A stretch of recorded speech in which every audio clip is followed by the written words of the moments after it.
Hi, this is Sue Jackson of the Book by Book blog, and I'm here today with another Friday Reads, but as you can see, I'm not in my usual location.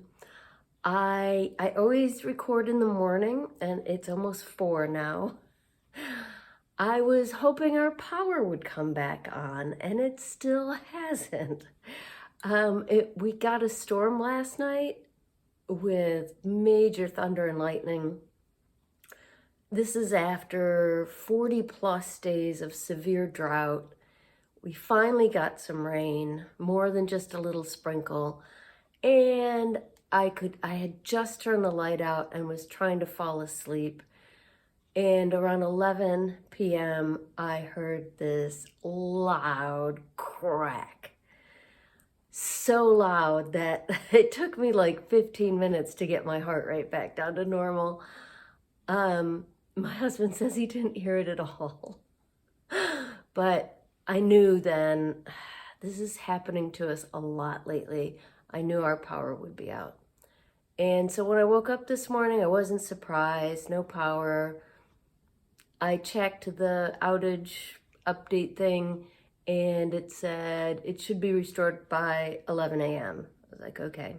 So my husband made breakfast for us. Luckily, we don't have a gas stove, which I really want, but we do have a gas grill that has a side stove burner on it. So my husband boiled water and he made us some bacon and eggs. So we had a nice breakfast. And we have, very importantly, we have a natural gas water heater. So I was able to take a nice warm shower and we can do dishes.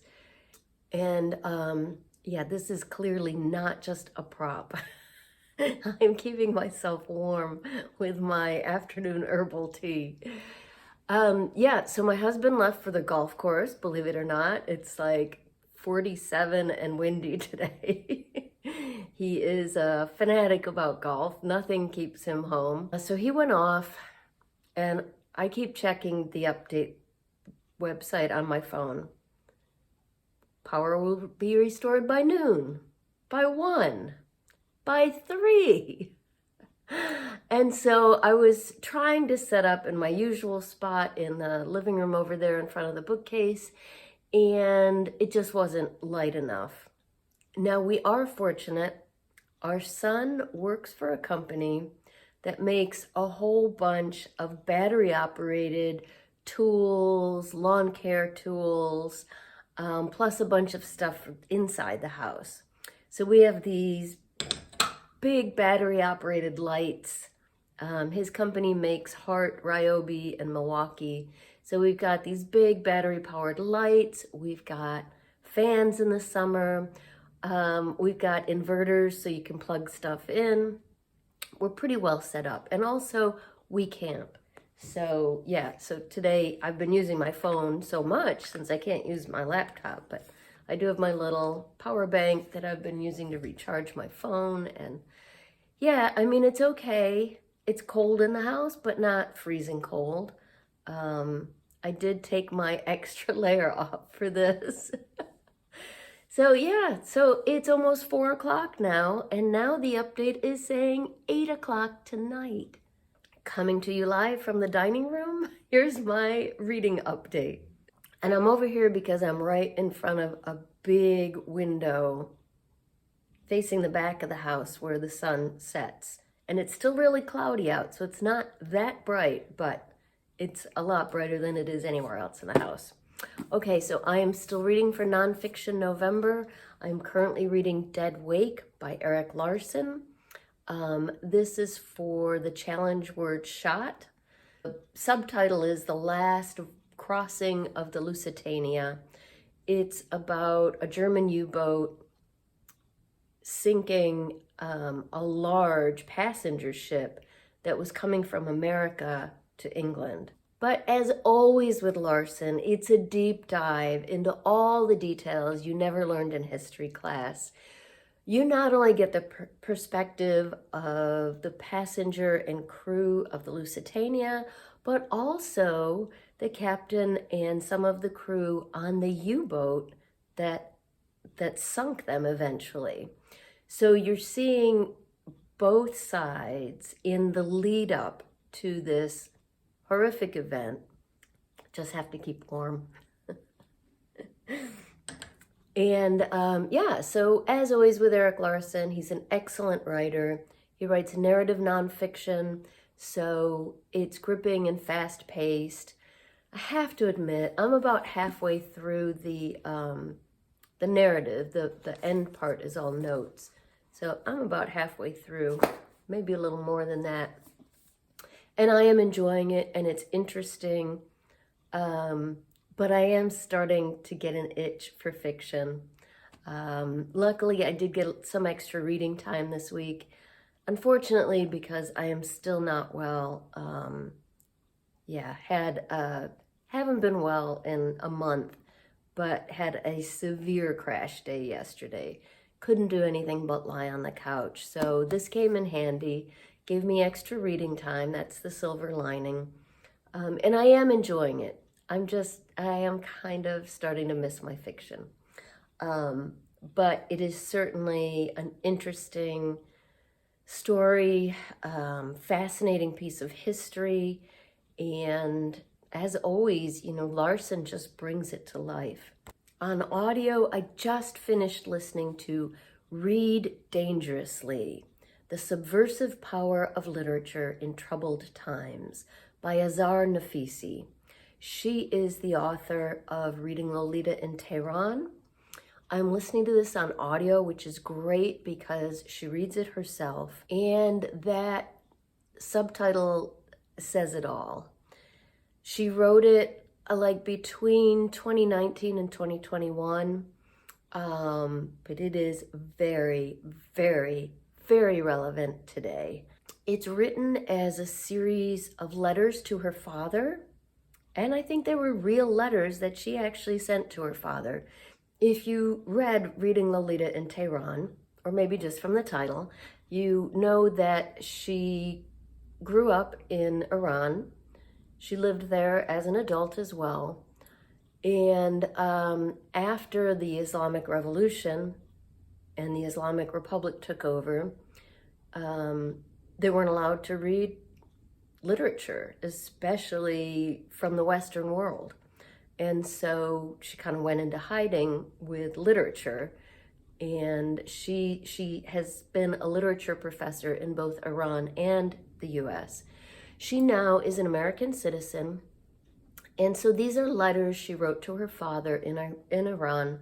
And she explains that she and her father used to have these long, deep discussions about literature and life and current events and politics and how it all tied together. So that's what she's doing here. It's her way of connecting with her father, even though they're not with each other. So she is looking at modern events. Well, the Islamic Republic for the last 50 years and her adopted country of the US for the last 10 years, and looking at them through the lens of literature. Specifically, she talks about the Satanic Verses by, oh my gosh, did you see that? I think our power just came back on. Oh, that's so exciting. Hopefully it'll warm up in here soon. Okay, so she, oh, isn't that exciting? You got to see that? It is for me. So some of the books and authors she talks about include Salman Rushdie, Toni Morrison and the Bluest Eye, Fahrenheit 451 by Ray Bradbury. She talks about James Baldwin's books, but she's using each of these books as a way of writing, as a way of talking to her father in these letters about what's happening in the world. So, yeah, I just wanted to read you a couple of short excerpts. So since I'm listening on audio, this is the downside of audio. There were passages that really spoke to me that I wanted to remember. but you're listening. So I rewound again and again and again and again until I transcribed as closely as I could into the Notes app on my phone. Now I'm using my phone to record, and I couldn't move these notes to my laptop because the power was out. So I took photos and put them on my iPod. I still have an iPod. So, first quote, "What I see today in both countries I have called home is a heavy dose of self-righteousness without much humility or doubt." I just thought that was so insightful. Another quote, "To be a victim is to abdicate responsibility, to give up most of all on yourself." And she describes that a little further on in another passage. "It is when you cast off the mantle of victimhood that you become a menace, a danger to your oppressor. It is intriguing that in order to cease being a victim, you must seize responsibility for who you are and who you might become, thus ironically acknowledging your enemy, and the fact that you might be like him rescues you from victimhood. It is a transfer of power when you realize the enemy is not the all-powerful, omniscient presence controlling everything we do. We have a choice, therefore we are free. We can choose to become like the enemy or not." And then she references a New York Times essay by Margaret Atwood on how the basis of Gilead, that very dystopian place in her novel Handmaid's Tale, was entirely based on events from the real world, and not from third world countries, but from things that she saw in the news here in America. So this whole chapter on A Handmaid's Tale was just striking. Here's another little section. "Have you thought about the role that ordinary, often decent people play in bringing about a totalitarian state? Such systems may seem to appear out of nowhere, like a bolt of lightning, but really, this is because many choose not to see the warning signs, even when they become all too obvious. Slowly, over time, there is a buildup. At first, the rulers may target people and things that are unsavory to us and that we dislike or disapprove of, as they did in Iran when they executed officials of the former regime. So we shrug them off, or we might even approve, until the time comes when they take away what is important to us. Like with the virus," she wrote this during the COVID lockdown, "when people think things will get better, but they won't until we do something about it." And then she references the section in A Handmaid's Tale where Offred is remembering how the theocracy started. A little further along, she continues, "A totalitarian mindset, be it in a theocracy or a democracy, is the enemy of complication and ambiguity.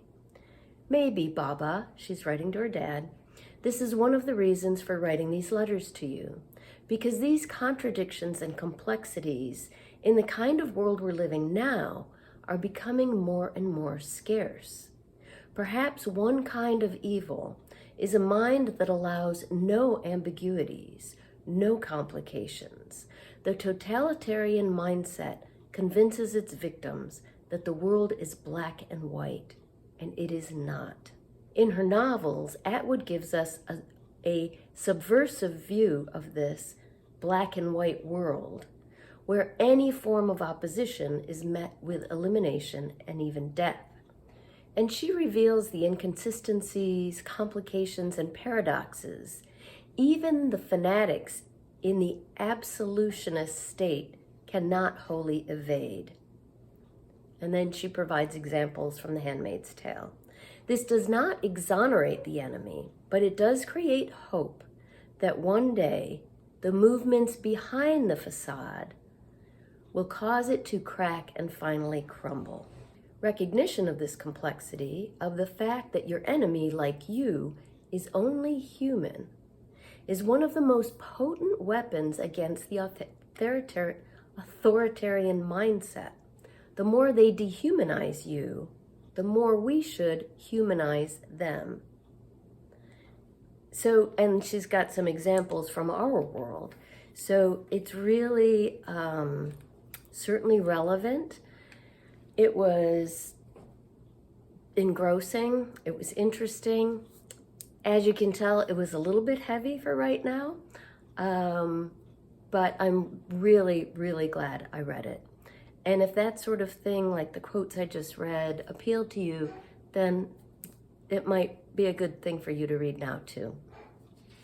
And I have just this afternoon started my next audiobook for Nonfiction November, and that is Nowhere for Very Long, The Unexpected Road to an Unconventional Life by Brianna Madia. And this is about her experiences, first with her husband and then alone, traveling in a van across the American West, which she does, they do, and then she does for years and years. So I've only just started it, but it's wonderful so far. It is a memoir and she reads it herself, so I like that. So that's what I'm reading this week. Please let me know in the comments down below what you're reading.